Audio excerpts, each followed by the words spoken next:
Hace muchos años, algunos de ustedes seguramente ni siquiera habían nacido, trabajaba yo en lo que era la Escuela de Entrenadores, la Escuela Nacional, o todavía sigue siendo de directores técnicos. Y tenía un alumno de 18 años y me dice, maestra, tengo una pregunta que hacerle. Quiero lograr mis objetivos en la vida. Y la clase que nos dio de objetivos fue muy importante para mí. Y le contesto, como los invito a ustedes, plantéate muy claramente tus objetivos. ¿Qué quieres? Bueno, pues a corto plazo quiero sacar mención honorífica aquí. Él no tenía una historia de jugador. Él no tenía una historia que a veces validara tanto dentro de una escuela de directores técnicos. Y entonces le dije, bueno, pues te das cuenta que tendrás que estudiar más que ninguno, que tendrás que prepararte más que ninguno, que tendrás que hacer cosas diferentes. Y me dijo, claro que sí. Bueno, pues mucho éxito. Vas a lograr tu mención honorífica en el módulo 4, que era el final. Y me iba a dar la vuelta y me dice, pero eso es a corto plazo. A largo plazo es ser director técnico de la primera división. En México no había habido un director técnico que no hubiera sido jugador de fútbol profesional. Enfrente de mí tenía ese chico de 18 años. Toda la razón y las falsas creencias me hacían quererle decir, bueno, mira, como auxiliar, mira, director técnico. Afortunadamente, a veces uno tiene un ángel de la guarda que te mete el habla en la boca para que no digas tonterías. Y entonces me quedé así y le dije, pues tendrás que prepararte mejor que ninguno. Y un día, y me voy a emocionar y apenas empezamos, me tocó estar sentada en el Estadio Azteca, mirando atrás ese SECAP y viéndolo a él entrar con el equipo Puebla como director técnico de la primera división. Su nombre, Eduardo Fentanes, hoy mi hermano, hoy un gran amigo. Y yo quiero empezar con esta historia, porque de repente mucha gente te ha dicho no se puede. Mucha gente te ha dicho, nunca ha habido a alguien antes. Mucha gente te va a decir, es difícil porque eres mujer, porque eres chaparra, porque eres alta, porque eres blanco, porque eres... Que nadie te defina. Sigue tus sueños, que los sueños, si algo me ha enseñado la vida, es que no se cumplen, se superan. Yo soy Claudia Rivas. Soy doctora en psicología del deporte y ustedes dirán, ¡oh, doctora! No tiene ninguna gracia, soy muy ñoña y todo el tiempo quiero estar aprendiendo. Y hoy estoy aquí nerviosísima, feliz de la vida de estar con ustedes buscando compartir todo esto que nos apasiona a los psicólogos del deporte. Así es que si ustedes me dan permiso, yo me siento y comenzamos esta plática que quiero que sea así, entre amigos, aquí y ahora. Ustedes me dicen. Hola, ¿qué tal? Soy Ana Laura y soy estudiante de psicología y me gustaría saber qué significa entrenar la mente y cómo lo hacen los jugadores. Gracias, Ana. Es una pregunta muy interesante, porque de repente hablamos de la mente así como si fuera algo muy etéreo, algo que no podemos tocar, y se nos olvida que mente y cerebro son una dualidad que trabaja todo el tiempo a favor o en contra nuestro. La mente es como el piloto, así un super Checo Pérez, ¿sí? Que cría un gran Fórmula 1 que es nuestro cerebro. Como un gran Fórmula 1, yo no sé ustedes, pero a veces estacionarme en reversa ya me cuesta trabajo, pues manejar un Fórmula 1 requiere un entrenamiento. Y ahí es donde entramos los psicólogos del deporte a entrenar la mente. La mente tiene un sentido moral, la mente tiene un sentido de tiempo, la mente tiene un sentido de filtros, el cerebro no. El cerebro es maravilloso. El cerebro tú le dices que hay elefantes verdes en el cielo y te busca evidencias. La mente dice, oye, no, espérate, ¿sabes? La realidad. Y por lo tanto, la mente te puede potencializar muchísimo o te puede frenar. ¿Qué significa entrenar la mente? Significa entrenar cómo pensamos. Y el mayor descubrimiento desde 1900 con el señor William James es que los pensamientos se entrenan. Y sé que algunos y algunas de ustedes estarán pensando, no, hombre, a mí me llegan los pensamientos. Bueno, muchos de los científicos y de los neurocientíficos dicen que tenemos 50,000 pensamientos al día y a veces nos damos cuenta de 3. Tengo hambre, sueño y a qué hora acaba el trabajo, ¿no? hay que estar muy conscientes para entrenar esos pensamientos. El atleta de alto rendimiento sabe que hay pensamientos que lo llevan a la acción, instrucciones. Sabe que hay pensamientos que lo animan, justo, los ánimos. Y sabe que hay pensamientos que a veces le ponen límites que son necesarios, como qué hora es hora de irme a dormir, a qué hora me tomo la proteína, etcétera. Pero no es solo somos mente. La mente con estos pensamientos impacta el cerebro y el cerebro genera bioquímicamente emociones. Y cuando nosotros unimos pensamientos y emociones, se genera la famosa actitud. Y entonces la actitud es lo que te dice mi cuerpo para entrar a una competencia, para afrontar un triunfo, para afrontar una derrota, para comunicarte con tu equipo, para comunicarte con tu cerebro. Y nosotros sabemos que hay dos maneras de entrenar el estado mental, desde los pensamientos hacia el cuerpo o del cuerpo hacia los pensamientos. Por ejemplo, si yo me sintiera bajoneada, ¿sí? Pues no voy a entrar hacia ustedes. Hoy estoy aquí con ustedes, me siento muy honrada, derechita, le digo a mi cerebro que está todo bien, veo sus caras amables y entonces ya sonrío y entonces mis pensamientos se alinean con mis emociones y la actitud. En un atleta de alto rendimiento esto es fundamental desde el calentamiento. ¿Cómo va a salir a la cancha? ¿Cómo va a afrontar momentos difíciles? ¿Cómo va en momentos a poder, por ejemplo, en tenis, ¿sí? Ir perdiendo un 4-1 y poder remontar? O ir ganando y poderlo mantener a partir de ese lenguaje y de ese entrenamiento en las pausas. Con deportes tan rápidos como puede ser el fútbol, el básquetbol, tenemos que hacer un condicionamiento de momentos en donde hay pequeñas pausas, que decirnos, cómo cambiar la actitud en el cuerpo, como por ejemplo, y lo vemos, un jugador falla un gol de estos fáciles, sí, que está a la portería, que son los más difíciles, pero está a la portería, lo fallan y ¿qué hacen normalmente los jugadores? Se agarran la frente, bajan la cabeza y todo el estadio se entera que acaban de cometer una gran equivocación. Y aquí buscamos entrenar desde el cuerpo, cabeza arriba, mirada hacia arriba, darse aplausos, pegarse un poquito para rápido, muy rápido cambiar el estado mental. Así se entrena, bueno, entre muchas otras cosas, como es la gestión emocional, como son los procesos de sueño, que en el alto rendimiento con tantas competencias nos cuestan trabajo. Entonces entrenamos diferentes aspectos. Lo primero que todos nosotros necesitamos es atrevernos a soñar, ser disruptivos, porque ser disruptivo te lleva a trascender tus límites. Mi sueño, primer punto. Segundo punto, sí, escribirlo. Y si podemos, el poner imágenes, el poner fotos, el ponernos recordatorios, hasta en el espejo donde te vas a rasurar, bueno, tú no te rasuras, pero cuando la gente se va a rasurar, ¿sí?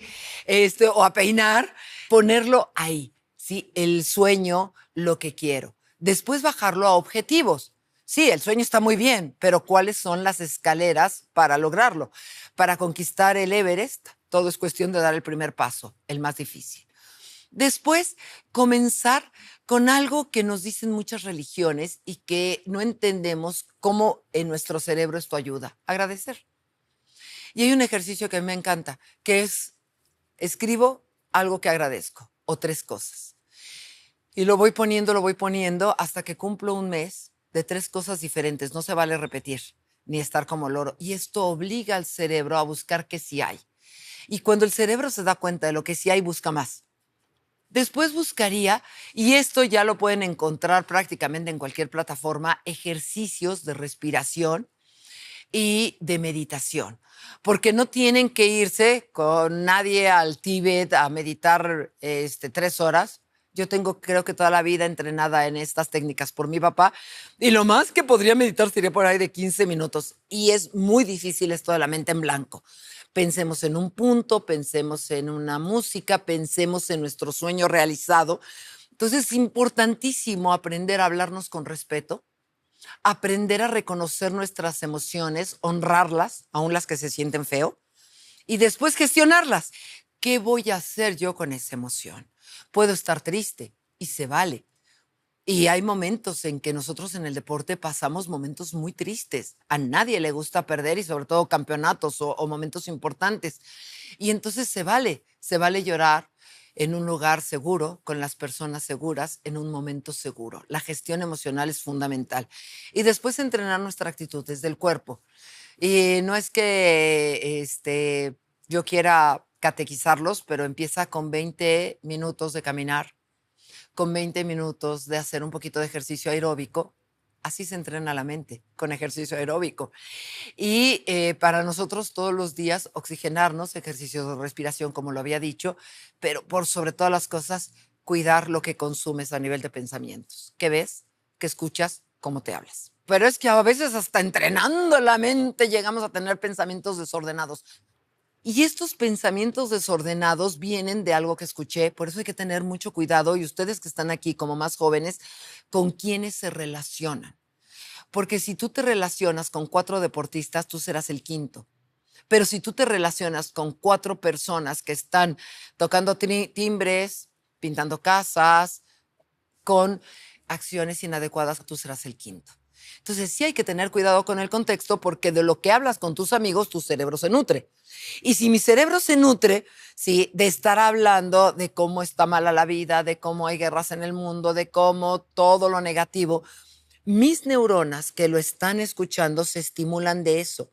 Y de repente yo estoy en mi casa en Salta Paz, entre comillas, y me vienen estos pensamientos disruptivos. Y me aparecen ideas persecutorias, paranoides, que es este delirio de persecución, destructivas, pero que comienzan con destruirme a mí. Por eso la responsabilidad de entrenar y ordenar mis pensamientos y saber que a veces me llegan pensamientos, pero solo son estos, y decir, ¿realmente eso es lo que quiero pensar? ¿Realmente esto es una realidad? ¿Realmente este pensamiento me ayuda a mis objetivos? Y si no, recuerden, el cerebro no tiene filtros. Ponerte de acuerdo con la mente y decir, elijo pensar diferente, elijo ordenar mis pensamientos, elijo irme a dormir abrazada del amor de mi vida, que soy yo. Bueno, no está mal y no nos peleamos si tienen un muchachón o una muchachona guapa, sí, pero cuando vas a dormir, ¿de qué pensamientos, emociones y actitudes también quieres dormir abrazado o abrazada? Porque si me quedo viendo las últimas noticias, eso va a estimular a mi cerebro para que tenga un sueño intranquilo, para que empiece con pesadillas, para que me despierte y le gruña al pobre gato que no me ha hecho nada, a la vecina, y llegue yo ya con una actitud muy negativa al trabajo, llegue cargado negativamente o cargada negativamente, y entonces hay que cuidar los pensamientos, la actitud que me producen esos pensamientos y cómo los manejo socialmente y cómo me manejo yo. Entonces sí, es mi responsabilidad entrenar mis pensamientos, escuchar mis pensamientos, y todos vamos a tener, yo bromeo, esto no está en ningún libro, no es científico. Yo bromeo y digo que son neuronas zombies. Porque ya ven los zombies, ¿no? Muertos vivientes que aparecen así y llegan y se comen a los vivos. Estas neuronas te comen la alegría. No existen, ¿eh? Pero estos pensamientos zombies te empiezan a, ¿y qué pasará? Pero ella se está riendo de mí. Seguro me está criticando. Seguro, sí, le va a otro equipo. Y entonces con todos estos pensamientos me distraigo, ya no estoy aquí y ahora con ustedes, ya no la estoy pasando bien y comienzo a tener todos estos pensamientos de juicio que no me sirven y que no te sirven y que hay que ser muy responsables. Recuerda, la persona por la cual tienes mayor responsabilidad en el mundo eres tú. Y eso a veces a los papás y a las mamás nos cuestan trabajo, a los psicólogos del deporte que andamos cuidando 50 escuincles, con mucho respeto, y si mis jugadores me están escuchando, saben que les digo escuincles con todo cariño, pero que los estamos cuidando y se nos olvida quién cuida al cuidador, quién motiva al motivador, quién tiene una actitud paternal con los padres. Y si yo estoy bien, alimentada, dormida, con una energía, puedo ser mejor mamá, puedo ser mejor pareja, puedo ser mejor psicóloga del deporte, puedo ser mejor amiga. Entonces la responsabilidad empieza en casa, en esta casa. Resumido, entrenamos al gran piloto que lleve ese Fórmula 1 desde el pensamiento, que es el volante, la gasolina, que son las emociones, y cómo corremos esa pista que se llama vivir o que se llama competencia, de acuerdo a los momentos y al contexto. Hola, mi nombre es Arisbeth. ¿Qué pasa cuando solo nos enfocamos en lo físico? Es muy buena tu pregunta porque esto es muy común que nos pase a los psicólogos del deporte. Entrenadores que solo van a lo físico y lo mental lo dan por hecho, porque ya tendrían que ser. O que piensan esto de lo mental es, venga, vamos, la fuerza estará contigo, échale ganas. No sirve mucho. Sí, cuando esto pasa, el jugador queda limitado a un 35, el jugador, el deportista, queda limitado a un 35, un 50% de su rendimiento real. Porque se nos olvida que si yo te digo, levanta la mano, tu cerebro tiene que darle la orden al cuerpo de levantar la mano. Si yo te digo, respira y apriétate, tu cerebro necesita dar la instrucción. Entonces llega un entrenador y dice, tienes que ir por la banda derecha.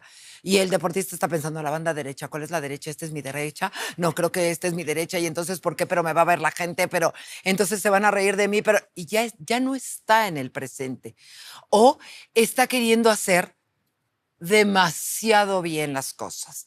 Y entonces es claro, tengo que ir por la derecha. Y entonces nunca me salgo por la derecha. Y entonces hace un surco por la derecha y nunca piensa que a veces hay que hacer una diagonal.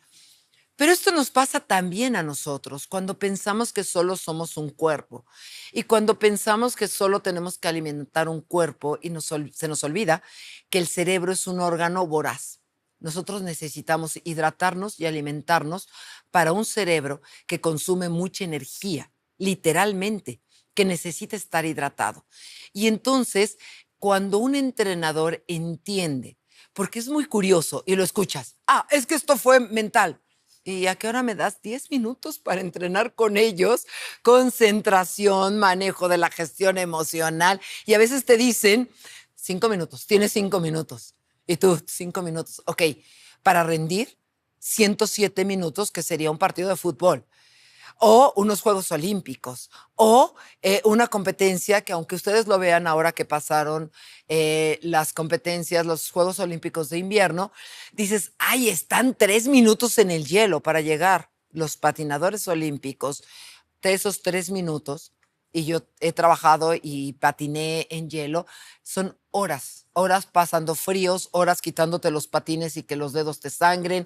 Donovan, que es nuestro gran patinador y un gran orgullo mexicano, lo veíamos, terminaba de su competencia y se quedaba a las 12 de la noche a seguir entrenando por lo caro que es el hielo. Entonces, si nada más pienso en lo físico, va a estar el frío, va a estar el cansancio, va a haber la falta de dinero muchas veces en los deportistas de nuestro país. ¿Qué pasa? Nos limitamos. Entonces necesitamos entender que no somos solo un cuerpo, sino que somos una unidad biopsicosocial y se habla mucho de este aspecto espiritual, no religioso. Espiritual es la conexión con algo que me trasciende y con algo que deja huella en la vida. Y entonces yo necesito como atleta entrenar lo físico, por supuesto, pero también mi aspecto psicológico, pensamientos, emociones, actitud, pero también cómo me llevo con mi entrenador, con mi médico, con mi psicólogo, psicóloga, con los aficionados, con la directiva, con todo un contexto que es social. Y después cómo eso me lleva a momentos de estar con una paz interior. Por eso todo esto de mindfulness y de la meditación, porque me conecta con un sentido de trascendencia, donde no solamente voy a estar aquí el periodo de tiempo que me toque vivir, sino voy a estar y voy a dejar una herencia. Voy a dejar algo. Y yo espero que la plática de hoy entre nosotros deje una diferencia en tu vida y digas, voy a hacer 20 minutos de ejercicio. O tú digas, me voy a hidratar. O cómo me estoy hablando y cuando digas, ay, qué tonto, qué tonta, pares y digas, yo me respeto. Y entonces hago tonterías. Pero ninguno de los aquí presentes es tonto ni tonta. Y otros que se dicen cosas peores, ¿eh? Porque conozco otros que se hablan todavía más feo. Entonces, resumiendo, cuando un atleta solamente se entrena físicamente, va a llegar al 50% de su porcentaje real de rendimiento y de éxito en la vida. Pero cualquier persona como nosotros que solo pensemos que estudiar nos va a ayudar o que hacerlo físico, nos estamos convirtiendo en medias personas. Tenemos que entrenarnos de una manera holística, es decir, completa e integral. Físico, psicológico, social y espiritualmente en el sentido de la trascendencia. Hola, mucho gusto. Mi nombre es Naidilin Segovia. Bueno, como sabemos, trabajas con futbolistas élite que viven bajo mucho estrés. Entonces, mi pregunta para ti sería, ¿cuál es el reto psicológico que ellos enfrentan normalmente? Piensa un poquito en ti. Tú vas, eres estudiante, y vas pasando por el patio de tu escuela y está un grupo de esas niñas así como que... Y entonces te ven pasar y te ven de arriba abajo. Y tú, y a lo mejor están hablando del novio, de la prima y todo, pero ya te miraron, ya te empiezas a sentir y hay una presión mediática sobre ti y empiezas a caminar y empiezas a revisar, ¿sí? Si te pusieron un papel en la espalda o qué es lo que está pasando. Imagínate eso multiplicado por millones y millones y millones de personas que a veces se escudan en un anonimato, en un perfil falso y te dicen que qué bueno que te lastimaste, que qué bueno, sí, que te pasó algo malo, que qué bueno que te golearon, que qué bueno que tu mujer te sacó la lengua. Y esto lo hemos vivido a nivel personal, metiéndose con tu físico, metiéndose con tu vida privada, metiéndose con tu vida familiar, metiéndose, y tenemos el caso, y bueno, es algo compartido, y yo agradezco mucho la positiva exposición mediática que a mí me dio Miguel Ayun, en el sentido de hablar de todo lo que él vivió y todo lo que trabajamos con un bullying nacional, en donde todo era su culpa, y cuando eso surge, él ni siquiera había tenido la culpa de la jugada. Y entonces se metieron con su familia, se metieron con su vida privada, con su persona, y fue muy difícil. Y eso es solo uno de los retos que viven los jugadores y que generan estrés. Después, hay un estrés, hay una tensión en viajar. Y cuando viaja un equipo, está el autobús, el avión, el llegar a un estadio que va a estar hostil. La expectativa de millones de personas, incluyendo tu mamá, tu familia, tu pareja, que esperan que tú entres, lo hagas muy bien, rindas perfecto, como si fueras un robot y no tengas un mínimo error, como si eso fuera posible en los seres humanos. Pero además tienes a tu entrenador que en el mejor de los casos es positivo y te anima, pero que está también él con un estrés pegando de gritos y esperando de ti que le hayas entendido las instrucciones tácticas y esperando que además el rival se comporte como fue el análisis. Y los rivales tienen la mala costumbre, como la vida, de no comportarse de acuerdo a los planes. Y además de eso, tienes el estrés de que juegas en horarios, ¿sí? En donde la gente normal está o viéndote comiéndose unos bonitos chicharrones en salsa verde, ¿sí? Cuando tú estás ahí para rendir, los momentos en donde la gente normal bautiza a los hijos, tú estás jugando o estás entrenando o no tienes el chance o el derecho de hacerlo. Y tienes además de todo eso, de los viajes, de que duermes, el estrés interno, que ese es el peor. Porque con lo demás más o menos podemos, ¿sí? A veces uno puede ponerse una coraza, pero resulta que eso no lo haces cuando las voces internas en tu cabeza te dicen, viene el mundial, tienes que estar en la selección. Y grábense esto, es un verbo terrible. Tienes que hacerlo bien. ¿Qué tal que el entrenador te saca del equipo? Todo el tiempo nos estamos hablando. Por eso hay que hacernos amiguitos de nosotros mismos y buscar un buen autodiálogo interno. Los deportistas, su mayor estrés viene de esas voces dentro de su cabeza que han aprendido a sobreexigirles, que han aprendido a exigirles una perfección que no existe, que han aprendido a estarse hasta regañando cuando cualquier ser humano que es sometido a las cargas que ellos son sometidos físicamente y en el caso de deportes de contacto, como es el fútbol, el box, expuestos a una lesión, resulta que no tienen el permiso de tener una gripa o de tener una lesión que, hombre, quisiéramos y hacemos todo lo posible, los staff dentro de los equipos profesionales, médicos, fisioterapeutas, nutriólogos, psicólogos, hacemos hasta lo imposible por bajar la vulnerabilidad a una lesión, porque ahora es, para un jugador de alto rendimiento, parece ser que es pecado mortal, peor que la pereza, la envidia y esas cosas feas, el hecho de tener una lesión, de enfermarse. Entonces, los retos las fuentes de estrés para un deportista son multifactoriales. Algunas vienen desde afuera, pero las más peligrosas son las que vienen de la autoexigencia, de la sobreexigencia, de el pensar que si hoy no dan un resultado son un fracaso y que les puede ir muy mal, y el estar expuestos, y eso es parte de nuestro entrenamiento mental, el buscar parar esas voces en nuestra cabeza que nos hunden en lugar de sacarnos hacia arriba.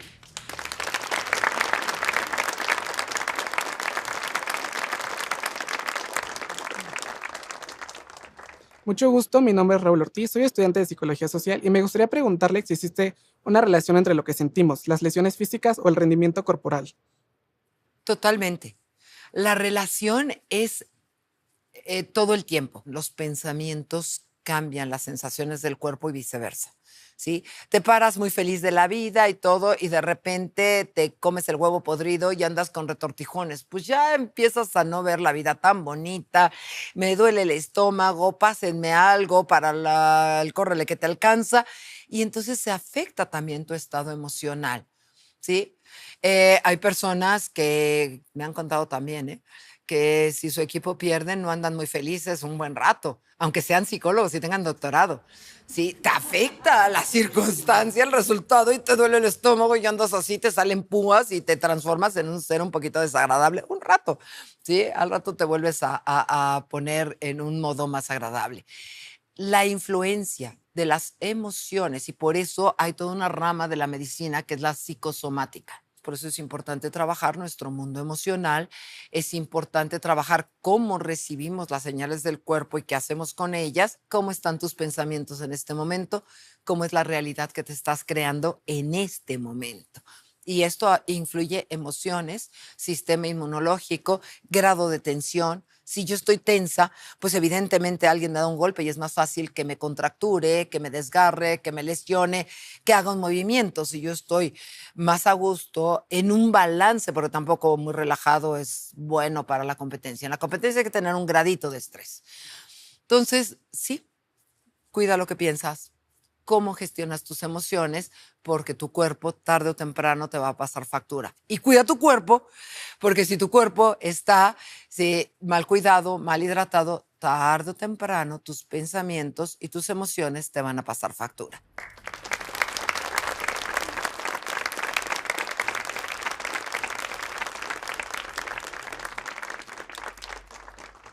Hola, mucho gusto. Mi nombre es Eric Israel, estudiante de Psicología Social.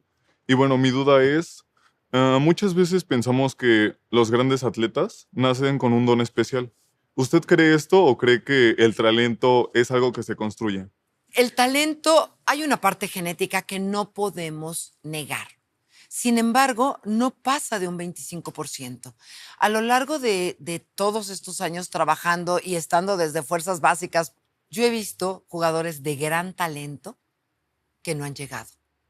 Y he visto jugadores con un talento existente, sí, que les alcanzaba y que han sobrepasado por mucho a aquel que era talentoso. ¿Qué pasa? Y esto tiene que ver también con el contexto. El jugador talentoso es así como que le permito, y ahí es donde vamos en contra de la disciplina, le permito llegar tarde, le permito que no vaya a un entrenamiento, le digo, wow, qué bueno, y ahí es cuando dicen, no le digas lo bueno que es porque se lo va a creer. Al contrario, mi hijo, usted es tan bueno, sígale entrenando. Te exijo más porque eres bueno. Pido más de ti porque eres bueno. Y entonces acostumbro al jugador de talento a seguir con una disciplina, a seguir con una disciplina, a seguir con una disciplina hasta que llega. Imagínate que este es el jugador talentoso, pero que se queda en ya soy talentoso. Y este que tiene un talento aquí medianito, pero que entrena un poquito más, pero que come mejor, que descansa, que hace entrenamiento mental, que trabaja la gestión emocional, que sigue tolerando la frustración, que entrena sus pensamientos, que está, y cuando esté despierta y lo quiere alcanzar, ya no, porque no logré esta disciplina de base. Entonces, sí hay un talento. Sí, hay personas que tienen un cerebro que les permite identificar mejor ciertos sonidos que otros y pueden ser cantantes. Hay otros, de verdad, yo veo a estos jugadores y me ha tocado la fortuna de estar en la línea de banda viendo entrenamientos de la selección subcampeona de Italia, de Francia, de Brasil en el 86 aquí, de México, muchísimos. Y hay un talento, pero ese talento se entrena todos los días. Todos los días le están pegando a la pelotita para que pegue en el ángulo o para que entre en este lado. He trabajado con patinadores, nunca trabajé con Donovan, pero lo vi entrenar. Y vi cómo con el dolor y después de haber pasado seguía entrenando. He trabajado con la selección nacional de canotaje y de kayak y he visto las kayakistas que hoy son número uno, trabajar, giras, pasar 6 meses en Rumania, que no es sin hablar rumano, levantándose temprano a remar, al gimnasio, y tenían un talento, sí, pero lo que más tuvieron fue fe, disciplina y un amor a lo que estaban haciendo que trasciende. Y creo que eso, te diría que trabajo mata talento y pasión mata talento y trabajo. O sea, porque la pasión te lleva a pulir tu talento. Hay que ser apasionados en esta vida, muy apasionados de lo que te guste y con esa pasión sean disciplinados, porque no es solamente, ya lo dije antes, la motivación, es la pasión lo que nos hace trascender nuestros límites. Hola, mi nombre es Dylan Lander, estudiante de Derecho. ¿Cómo se reconstruye la seguridad de un deportista que perdió la seguridad en sí mismo? Una muy buena pregunta por un estudiante de Derecho, Dylan. ¿Cómo reconstruir cuando te duele tanto, cuando hay una gran frustración, cuando no logras un objetivo? Y eso es un gran duelo. De estos duelos que a veces no hablamos y que a veces, sobre todo a ustedes, en esta cultura, con mucho respeto, patriarcal, que ha hecho mucho daño a las mujeres y a los hombres también, porque a los hombres de manera general no se les permite llorar el duelo, la frustración, y entonces lo manejan solo como pateo y pego en las... y lo he visto, en los muros y todo, cuando la frustración es un estado psicológico en donde el cerebro te dice nunca lo vas a lograr. Y eso es una mentira del cerebro. Si en este momento no lo lograste, aquella hora, eso no quiere decir que mañana no lo vayas a lograr. Esto no quiere decir que mañana, que pasado mañana, trabajando de una manera más inteligente, porque acuérdense que se lo atribuyen, esta frase se la atribuyen a Einstein, a Jung y a muchos otros, ¿sí? Que la locura es intentar resultados diferentes haciendo lo mismo. Entonces, cuando un deportista enfrenta una gran frustración, y todo su staff con él, nos incluimos, es un momento en donde lo primero que hay que hacer es nada, dejar el espacio para ese dolor. Sí. Cuando digo en ese momento, hablo dependiendo el deporte, el momento, pero quizá uno de los momentos más dolorosos que yo he vivido acompañando a un atleta fue en Juegos Olímpicos en París, porque trabajamos para una medalla y porque Emiliano Hernández tenía todo para esa medalla. Y no me refiero al talento, porque si alguien he visto yo trabajar con pasión y con todo fue a él. Un primer día desafortunado de esgrima y después su mejor prueba, que fue el caballo. Todavía en pentatlón en estos Juegos Olímpicos se rifaban a los caballos y no tiene la suerte de tener un gran caballo y nos tira una barrita el caballo ya habiendo pasado en la curva del caballo. Nos cuesta mucho. Nos cuesta tanto, y digo nos cuesta porque lo vivimos juntos. Salimos en el lugar 11 en la última prueba, que es tiro, que es precisión, con pistola de aire y después correr 200 metros. Yo no sé ustedes, 100 metros y ando sacando la lengua como vaca deshidratada, ¿no? Y la precisión con todo el estrés. Y es récord olímpico de precisión y de velocidad. Una vuelta más y hubiéramos estado en el podio. Nos falta una vuelta. Llegamos 4 segundos. 4 segundos que nos lleva, 2 años después, y todavía me duele mucho, a un cuarto lugar. Y me duele mucho, no por mí, que ya ha habido otras cosas, no por Emiliano, que ahorita está haciendo una maestría y entrenando, sino porque seguramente todos ustedes han vivido esos 4 segundos, que es la diferencia entre lograr el objetivo y no lograrlo. Y cada uno de nosotros lo ha vivido como un duelo. pero después es importante. ¿Qué se hace en un duelo? Llorar, también enojarse y mentar madres un poco. No delante de los menores. Ustedes no. Antes de los 18 años, que uno no sabe dónde, cuándo, cómo y con quién, uno no mienta madres. Pero bueno, regreso. Lo primero es una mezcla entre mucho coraje y mucha tristeza. Y hay que llorarlo. Y hay que estar y vivirlo con contención, con cuidado, con un seguimiento. Después hay una aceptación parcial de que no puedo cambiar el pasado, pero sí puedo cambiar el futuro. Y cuando hay una aceptación total de esta es nuestra realidad, ¿cómo le hago para cambiar el futuro? Y para que la próxima, sí, esos 4 segundos sean a favor, no en contra. Y con los deportistas es igual. Hay que vivirlo, hay que llorarlo, hay que enojarnos. Y cuando ya llega el enojo, ya estamos del otro lado, porque el enojo es una emoción que nos da el reto. Y entonces así es, ¿qué dejamos de hacer? ¿Qué hicimos bien? Porque eso hay que mantenerlo. ¿Qué dejamos de hacer? ¿Cómo podemos entrenar para que no nos vuelva a pasar y trabajar en eso? Y después tener a mi amiga, ¿se acuerdan que les platiqué a mi amiga Disciplina, que me va a llevar a trabajarlo, a trabajarlo, a trabajarlo?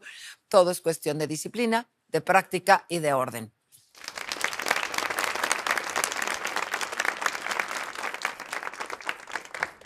Hola, soy Eileen Cruz, estudiante de Derecho. Perder suele ser devastador, pero una derrota puede transformarse en algo positivo. Sí, de hecho, las derrotas necesitarían transformarse en algo positivo. Hace también muchos años, con el doctor Alexandre García Mas, escribimos un artículo que se llamaba 20 maneras de mantener a un equipo cohesionado, y en otros libros se llamó 20 maneras de mantener un equipo motivado.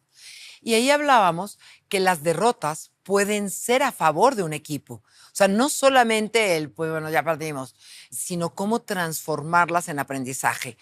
Eso no le quita el dolor de el primer golpe. Sí, la derrota nos va a doler. ¿Por qué? Porque somos competitivos. Porque una gran parte del deporte es nuestra herencia de cazadores ahí en la época de las cavernas. Y todos los que estamos en el mundo del deporte somos cazadores. Solo que ahora no cazamos venados o no cazamos a los otros, ¿sí? Sino lo que buscamos es cazar goles, cazar puntos, cazar resultados, cazar canastas, cazar puntos en patinaje, pero es algo hacia lo que vamos. Cuando no se logra el objetivo, te duele físicamente, te golpea físicamente. Ahora, yo me puedo quedar con eso y quedarme en el pantano y quedarme hundiendo, o puedo respirar, curarme las heridas, sobre todo las psicológicas, las emocionales, y salir a ¿qué aprendí? Y me pueden pasar otras cosas, pero eso no me va a volver a pasar. Aprender de estas derrotas, empezar a darnos cuenta cuál es el reto, qué dejé de entrenar, qué no estaba, a lo mejor me sorprendieron y era una conducta que yo no tenía y no supe cómo responderle al rival porque no estaba en mi repertorio de entrenamiento, y entonces hay que ponerse a entrenar eso. A lo mejor me confié, a lo mejor dejé de hablar con mi compañera, con mi compañero, lo que haya sido. Pero una derrota solo es derrota si yo no aprendí. Si yo aprendí, solo fue un mal resultado. Solo es un resultado que supo feo, que me dolió, pero del cual voy a aprender. Solamente hablamos de derrota, insisto, cuando no aprendí. Y esto es igual en la vida. Todos hemos sido despedidos, o bueno, no todos, pero los que alguna vez fuimos despedidos, pues se vivió como una derrota. A veces fuiste a un trabajo y no te lo dieron y se vivió como una derrota. A veces nuestra pareja tuvo el mal gusto de cambiarse, sí, de cancha, y nos puso como cancha transferible a nosotros. Y eso se vive como una derrota y duele mucho. Pero una vez que aplicamos, sí, ya lloré, ya busqué quien me cobijara, quien me contuviera, en ese momento sí que aprendí. Y entonces aprendo, leo las banderas amarillas, rojas o lo que sea, y entonces eso no me pasará. La vida sí tendrá circunstancias y iré aprendiendo, pero eso en específico no me volverá a pasar. Entonces no fue derrota, fue un aprendizaje bien doloroso. Y si nos ponemos aquí, terminamos todos con el pañuelo desechable, porque todos hemos vivido momentos difíciles. Sí, sí es doloroso, sí hay que entrenar, pero nada te prepara para un mal resultado. Nada. Todo el entrenamiento del mundo en el momento que llega, como no te preparan para un golpe, alguien te da un golpe y te va a doler. Entonces, duele, pero hay que saber que duele en el momento y que eso no me define. Esto es importantísimo y se me estaba pasando. Una derrota a mí no me define, ni te define a ti. Un momento difícil no nos define a ninguno de nosotros, ¿sí? Cada uno de nosotros es mucho más que un resultado doloroso. Y eso hay que aprender, a sacudirse, a veces, sí, comer polvo, a levantarnos, a ver qué aprendimos. Y vida, cuídate porque ahí te voy renovada, y ahí te voy remasterizada, y ahí te voy como aquella leyenda del ave fénix. Me quemé, pero me renuevo más hermosa, más hermoso, más poderoso y mucho más competitivo. De eso se trata.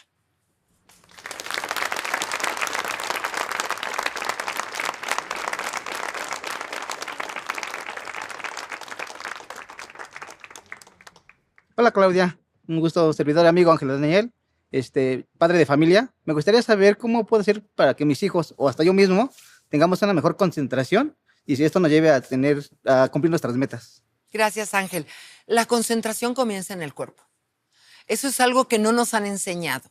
Y entonces, ¿cuándo es el problema? Cuando yo estoy haciendo, no lo actúo porque me van a regañar si tiro el vaso con agua, pero si yo hago así y aviento el vaso con agua porque estoy pensando que ella me cae muy bien y me sonríe y ha sido maravillosa conmigo, entonces mi mente está en un lugar, ella, pero mi cuerpo está en otro.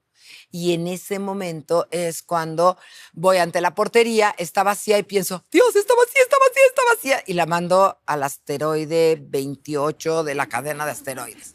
Entonces, ¿cómo entrenar? Les voy a pedir a todos ustedes, ¿sí?, que se muevan un poquito, que cierren tantito los ojos. Eso, ¿sí? Y comiencen durante unos segunditos a escuchar. Cambio. Concentren todos sus sentidos en oler. Busquen olores. Aunque no los encuentren, busquen. ¿A qué huele este momento? Hagan salivita en su boca y sientan los sabores del presente. Ahora, yo voy a mencionar partes de su cuerpo y solo chequen si está frío, si está caliente, si está pesado, si les da comezón, sin juicios. No es ni bueno ni malo, solo es el presente. Comiencen por sus pies, tobillos, pantorrillas, cómo están sus rodillas y sus muslos, sus caderas, cómo está tu estómago, tu pecho, tus hombros, brazos, tus antebrazos, muñecas, manos. Pasa saliva y siente tu garganta, tu nuca, tu cuello, tu cara y tu cabeza. Sin juicios, ¿cómo está tu respiración? ¿Cómo entra el aire, frío o caliente? ¿Estás respirando por el pecho o hacia tu estómago? Intenta escuchar y sentir el latir de tu corazón.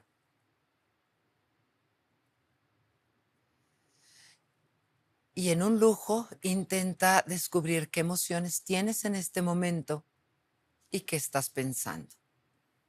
Y ahora inhala, aprieta tu cuerpo, exhala, suelta y vete estirando así como gatito. Inhala, aprieta tu cuerpo, exhala y estírate. Inhala, aprieta tu cuerpo, tus ojos y ábrelos. Y si ahora yo estoy de preguntona, como han estado ustedes, y les digo en qué estaban pensando, Ángel, ¿en qué estabas pensando? En mi familia. Mientras estabas escuchando, oliendo y todo eso, entonces hay que hacer más el ejercicio. Porque se trata de estar con los sentidos y en tu cuerpo. Esto es estar mindfulness, estar consciente del presente. A veces lo pueden hacer con un chocolate, verlo, olerlo, con una uva, porque eso nos lleva al momento presente. Hagan este ejercicio todos los días. Es bastante fácil. Hay que buscar sin juicios de valor. Ay, este zumbido que estoy escuchando está horrible. No, es solo un sonido. Me encanta el olor del café, pero no es bueno o malo. A mí me gusta, habrá otros que no. Entonces, centrarnos en el presente es la clave para podernos concentrar, para poder, por ejemplo, a veces con los estudiantes, que hay la falsa creencia de que sentado con luz y estar leyendo. Y ustedes me van a decir, Cristóbal Colón descubrió América en 1492. la lámpara tiene un cuadrito que hay que quitarlo. ¿Pero por qué se está riendo? Sí. Ah, mira, ella parpadea. No hice la tarea de química. Mi mamá habrá hecho chilaquiles en la noche. Y entonces ya te fuiste. Y te dicen, ¡concéntrate! ¡Concéntrate! Así. Cristóbal Colón descubrió América en 1492. ¿Por qué estás moviendo el pie? Ya se aburrió. Seguro ella ya está con comezón en la cabeza. Y entonces pasamos 3 horas y no pasamos de que Cristóbal Colón descubrió América en 1492. Sí, tú eres de los míos, te ha pasado. Ok, 20 minutos con una alarma, caminando. Mamás, déjenlos, con una pelotita. Sí. Después de 20 minutos, saltar, hacer unas pocas de abdominales, tomar agua y regresas. Y avanza. ¿Por qué si no? Sí, estar sentados para las personas que somos activas. Ahorita yo sé que les caí bien y aquí están y me tiran buena onda, pero de repente yo mucho tiempo sentados y empiezan a sentir, ¿sí? Entonces busquen eso. Desvío la atención, la regreso a mi cuerpo y empiezo a caminar. Y entonces ya llego. ¡Ay! Tenía 3 carabelas, la Niña, la Pinta y la Santa María. Fui a la primaria, ¿sí? Y entonces con este movimiento empiezan a asociar en su cuerpo y es mucho más eficaz que estudiar 2 horas en donde están pensando si la del quinto B te va a hacer caso o si el profesor te va a sacar, porque ya sabemos que algunos profesores, con mucho respeto, hay que respetar la autoridad,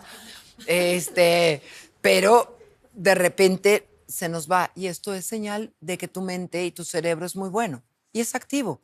Solamente no lo hemos educado bien y hay que enseñarle estas abdominales de estar con los sentidos, de tocar, ¿sí? De el poder contactar para que aterricemos corporalmente. Por eso nos ayuda también correr. La gente que tenemos TDAH nos hace mucho bien hacer ejercicio aeróbico, correr, saltar, porque entonces como que y el cerebro se puede concentrar mejor. Hola, mi nombre es Karen, es un gusto saludarle y me gustaría saber cómo puedo ayudar a mi hijo, él tiene 8 años, para ser un deportista y cómo motivarlo. Gracias, Karen. Una pregunta importantísima. Porque los papás a veces la regamos, no por malas personas, sino porque yo estuve muy presente. El nacimiento de mi hija fue en casa. Fue un nacimiento muy natural y la volteé y me la mandaron sin instrucciones. Yo no sé si en el hospital te robaron las instrucciones de tu hijo, pero no nos los mandan con instrucciones. Entonces los papás y los papás de niños competitivos que tienen un rendimiento, que son deportistas, pensamos como lo hicieron con nosotros o como lo hemos visto en las series de televisión. Y entonces se nos olvida dejarlos jugar. Y lo primero que te diría, Karen, por favor, déjalo jugar. Déjalo que tenga sus batallas, déjalo que gane y déjalo que a veces viva derrotas y nos va a doler, pero es parte importante de su formación. Enséñale a preparar su maleta, enséñale a respetar al árbitro, ¿sí? A los árbitros, con todo lo que se diga. Yo creo que si nosotros siguiéramos respetando a la autoridad, aunque se equivoquen, aunque a veces digan no fue penal, si lo marcó el árbitro fue a su entrenador, ese espacio, aunque a veces no estés de acuerdo, y tú sé el ejemplo de esos aficionados de hasta el último segundo, ese es mi hijo, más allá del resultado. Anímalo siempre. Sin embargo, aunque tú fueras miembro FIFA honorario de entrenadores de fútbol, entrena otro equipo, no al de tu hijo. Porque los niños que han sido entrenados por sus padres, salvo honrosas excepciones, son niños que dicen, ¿dónde lo apago? Porque el entrenador te regaña y ya se va a su casa. Pero el papá, y ese pase tendrías que haberlo dado, mijito. Pero ¿por qué no hiciste esa asistencia? ¿Pero por qué no te barriste? Y llega la cena y el pobre escuincle está comiéndose la sopa amarga de la derrota y el papá diciendo, pero tendrías que haber dado ese pase, tendrías que haber hecho... Y no se deja el espacio. Una vez que acabó, diría Belinda, se acabó. Y ya acabó la competencia. Eviten su bloc de notas. Sí, en el minuto 32 no diste un pase, ¿eh? Mamá, metí 5 goles. Sí, pero podrían haber sido 6. Las correcciones las hace el entrenador. Respetemos al entrenador. Evita dar esta retroalimentación. Mejor preguntas. ¿Cómo te sentiste? ¿Qué aprendiste? ¿Qué te gustó? Pero perdimos. Pues sí, pero ¿qué te gustó? Es que perdimos. ¿Pero qué aprendiste? No, pues que a lo mejor le tendría que haber dado el pase a Juanito y era gol. Pues muy bien, ya hay un aprendizaje. O que si me daba el pase Petrito, pues ya iba yo a meter el gol. Cooperación, que es fundamental. Como mamá, anímalo a ser mejor, sin comparación con el otro. Evitemos comparación. Pero mira, tu compañerito, él sí tira a la portería, pues el compañerito, él sabrá. Y a veces el entrenador está entrenando otras cosas. Y está entrenando justo cooperación. Tú tírale. Hay papás que te doy tanto dinero si le tiras tú a gol y quítaselo a tu compañero. Por Dios, vamos a ganar todos. Y al rato el compañero también aprenderá a darle el pase. Eviten eso. Dinero. O sea, ganaste porque todos estamos felices, vámonos a comer juntos. Si perdiste, pues porque todos somos una familia y lo sufrimos contigo, pues vámonos a comer juntos.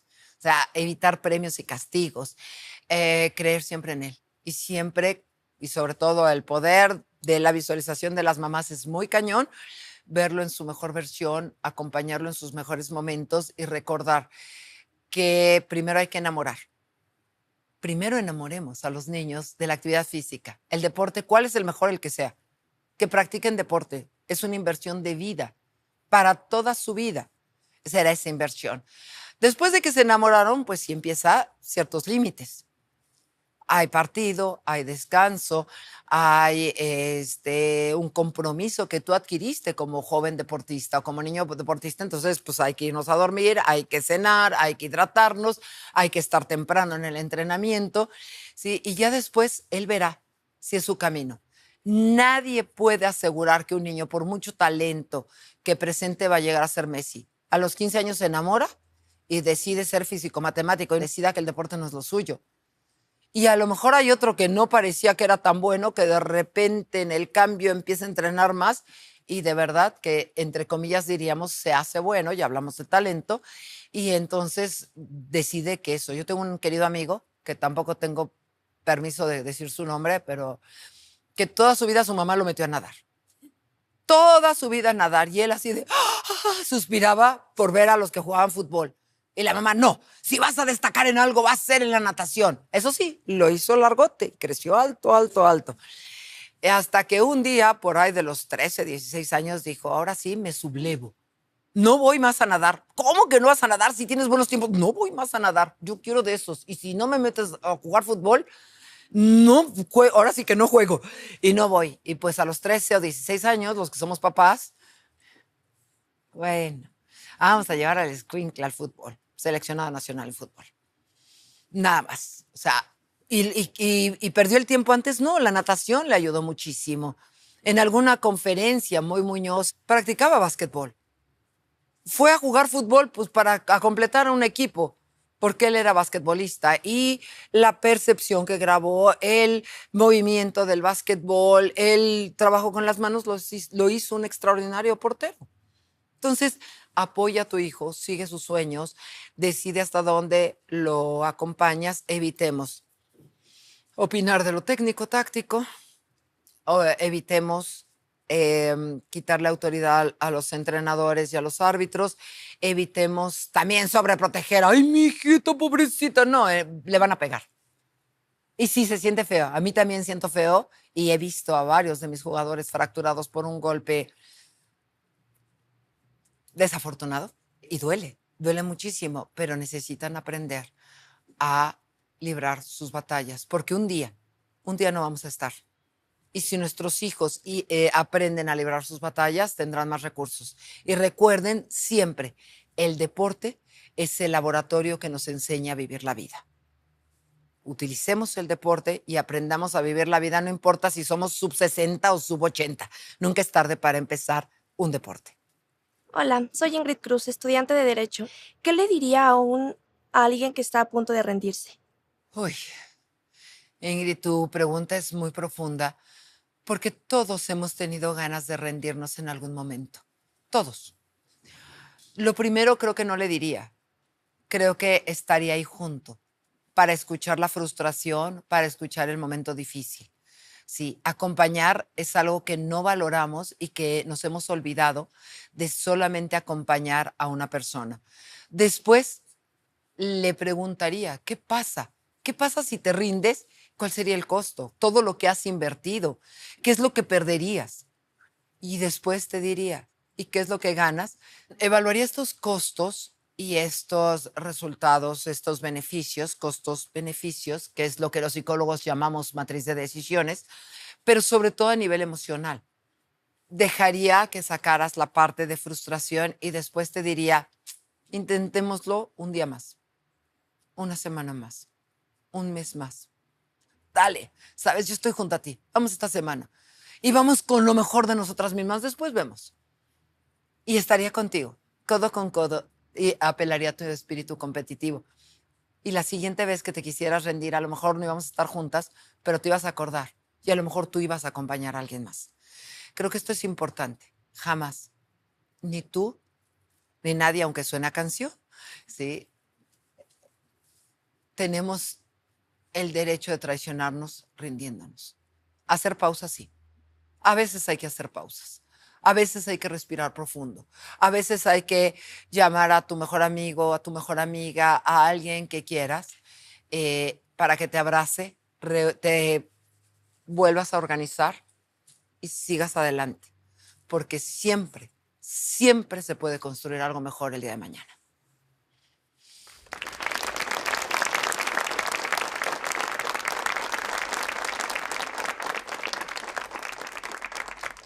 Yo quiero dejarles una historia. Hay una historia que tiene que ver con no rendirnos.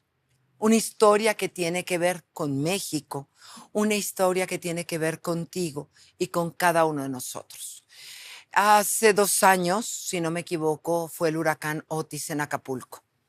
No tengo que extenderme en lo devastador que fue. Mi familia tiene un departamento que, por gracia de Dios, el de arriba fue destruido, el de abajo fue destruido y este departamento quedó intacto. Mi hermano tomó su carro y fue a llevar alimento, a llevar ayuda, y pues se encontró un Acapulco muy destruido. Y cada determinado tiempo llenaba su carro y se iba e iba a ayudar sobre todo pues a la gente que estaba reconstruyendo desde el lugar donde nosotros vamos hasta los lugares cercanos, hasta las personas que él conocía y que habían en un momento dado colaborado y cooperado con él. Y llega diciembre y era una tradición en la familia el poder estar cada diciembre juntos, celebrarlo, aun cuando mi papá ya había trascendido, y celebrar el 1, el 2 en un pequeño yatecito con el mar y que juntos y los nuevos, la visualización de nuestros sueños y todo esto. Y entonces habla con la familia y dice, está difícil, hay todavía vidrios en la playa, pero creo que es importante que vayamos, que ayudemos con la economía y que ayudemos en lo que se pueda en el entorno. Y decidimos ir.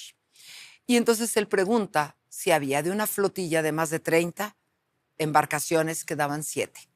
Y por supuesto no había mucho turismo. Y entonces el 2 de enero alquilamos un pequeño bote.